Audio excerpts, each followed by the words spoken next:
તમે આપણે રંગોલી જો આગળ રંગોલી હરિબાપુ રંગોલીમાં શું લેવા ગયા હતા?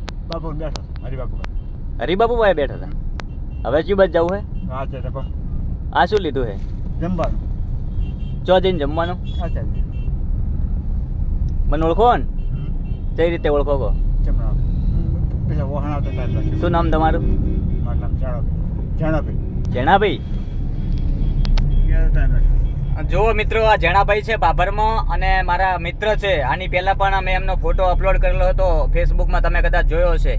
માનવતાનું આ શ્રેષ્ઠ ઉદાહરણ છે.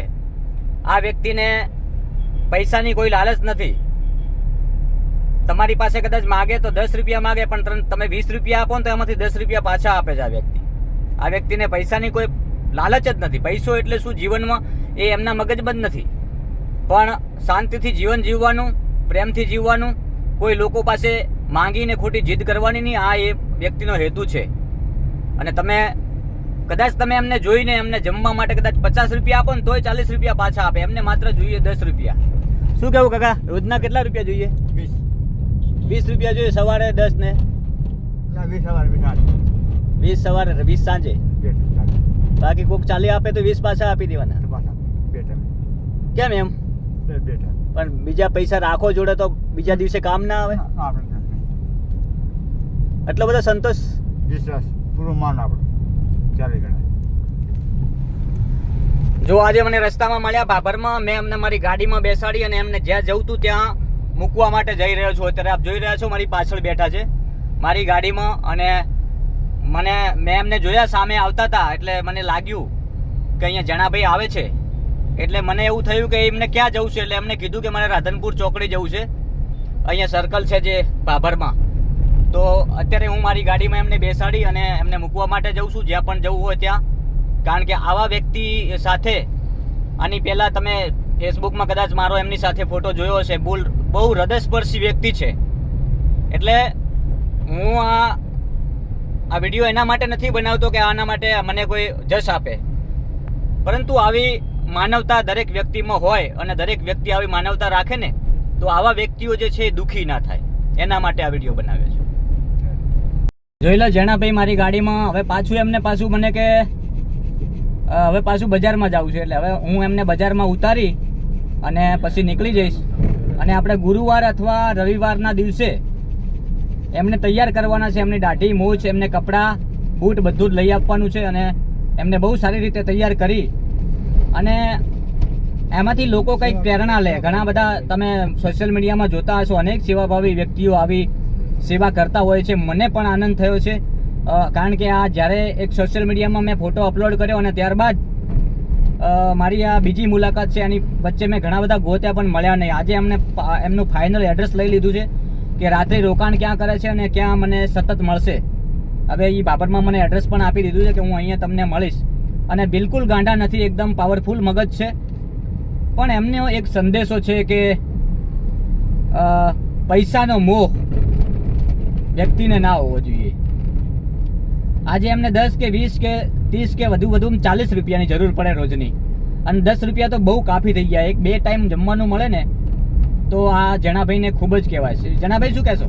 આ બાજુ જુઓ. પૈસાનો મોહ કેમ નથી? પૈસા રાખવા પૈસા રાખો ને હું રાખું બરાબર છે. માલતા રાખે તો બરાબર છે. પૈસા મારે 4 રૂપિયા મોહ છે. 20 રૂપિયા સવારે 12 વાગે, 20 રૂપિયા 4 બધું. ભલે મેં તમને કીધું 20 રૂપિયાની જરૂર હોય છે, પરંતુ એ ભલે અત્યારે 40 રૂપિયા કહેતા, પરંતુ તેમ છતાં તમે એમને 100 રૂપિયા કે 50 રૂપિયા આપશો ને તો એ નહીં લે. કારણ કે એમને જરૂર છે માત્ર ને માત્ર 20 રૂપિયાની. અને એમને જમવાનું જોઈએ છે. હવે આ જેણાભાઈ માટે આપણે ચાની પણ વ્યવસ્થા કરાવશું કે આખો મહિનો એમને ચા મળી રહે. ચા જ્યારે પીવી હોય ત્યારે ચા. જેણાભાઈ શું કહેશો તમે? ચા કેટલા ટાઈમ પીવો છો? 3 ટાઈમ એમને ચા આખો મહિનો ફ્રી મળે એવું આપણે વ્યવસ્થા કરી આપશું જ્યારે એમને તૈયાર કરવા આવવાનું છે ત્યારે. અને આજે એક બીજી ખુશી થઈ કે હું લાઈવ થયો ત્યારે મને એક વ્યક્તિ મળ્યો. રાધનપુરના વ્યક્તિ હતા, મહેશભાઈ નામ હતું, ગૌસ્વામી છે. અને ખૂબ જ ઉમદા વ્યક્તિત્વ લાગ્યું મને. એમનું પહેલી વાર મુલાકાત થઈ. લાઈવમાં મને સાંભળ્યો અને તરત જ એ ભાઈને 20 રૂપિયા પણ આપ્યા. અને હવે એ મહેશભાઈએ મને એવું પણ કીધું છે કે તમે જ્યારે આ જેણાભાઈને તૈયાર કરવા આવો ત્યારે મને અવશ્ય ફોન કરજો. આપણે સાથે મળી અને આવા લોકોની સેવા કરવી છે. એટલે લોકો દુનિયામાં ખૂબ જ છે, એમનેમાં મતલબ પ્રેરણા જાગવી જોઈએ અને પ્રેરણા જગાડવાના પ્રયાસો હું સતત કરતો રહીશ, કારણ કે આવા લોકો આ દેશમાં દુઃખી ના થવા જોઈએ અને આવા લોકોને કોઈ ધૂતકારવું ના જોઈએ. આ મારો સંદેશો છે. જણાભાઈની એક મહત્વની વાત મને બહુ ગમી કે મારા ભાભરના, હજુ વિચાર કરો તમે, આવા વ્યક્તિ છે તેમ છતાં ભાભર પ્રત્યે એમની કેટલી લાગણી છે, કેટલું ગૌરવ છે. જણાભાઈ શું કહેશો, ભાભરના લોકો ઝઘડો ના કરવા જોઈએ, બબાલ ના જોવે, બબાલ ના જોઈએ, બબાલ ના જોવે, પછી દારૂ પીને બબાલ ના જોવે, દારૂ પીને બબાલ ના કરવી ખોટી જોઈએ, બબાલ ના જોવે, ખોટી બબાલ ના કરવી ખોટી જોઈએ, ચોરી ના જોવે, ચોરી ના કરવી જોઈએ. છીનારી નહીં. બિલકુલ, તમારો આ સંદેશો હું તમામ લોકો સુધી પહોંચાડીશ. કોઈ બબાલ ના કરે તો જો 5 પૈસા છોકરા નહીં જવાબદારી મારે બબાલ ના જોવે. બિલકુલ, ખૂબ સારો સંદેશો આપ્યો છે જણાભાઈએ કે મારા ભાભરના લોકો સુખ શાંતિથી રહે, કોઈ પણ બબાલમાં ના પડે, ખોટા વ્યસનથી દૂર રહે. અનેક લોકો દારૂ ને એવું બધું પીવે છે, એ લોકોને શું કહો તમે? દારૂ પીવો પણ બબાલ ના કરો.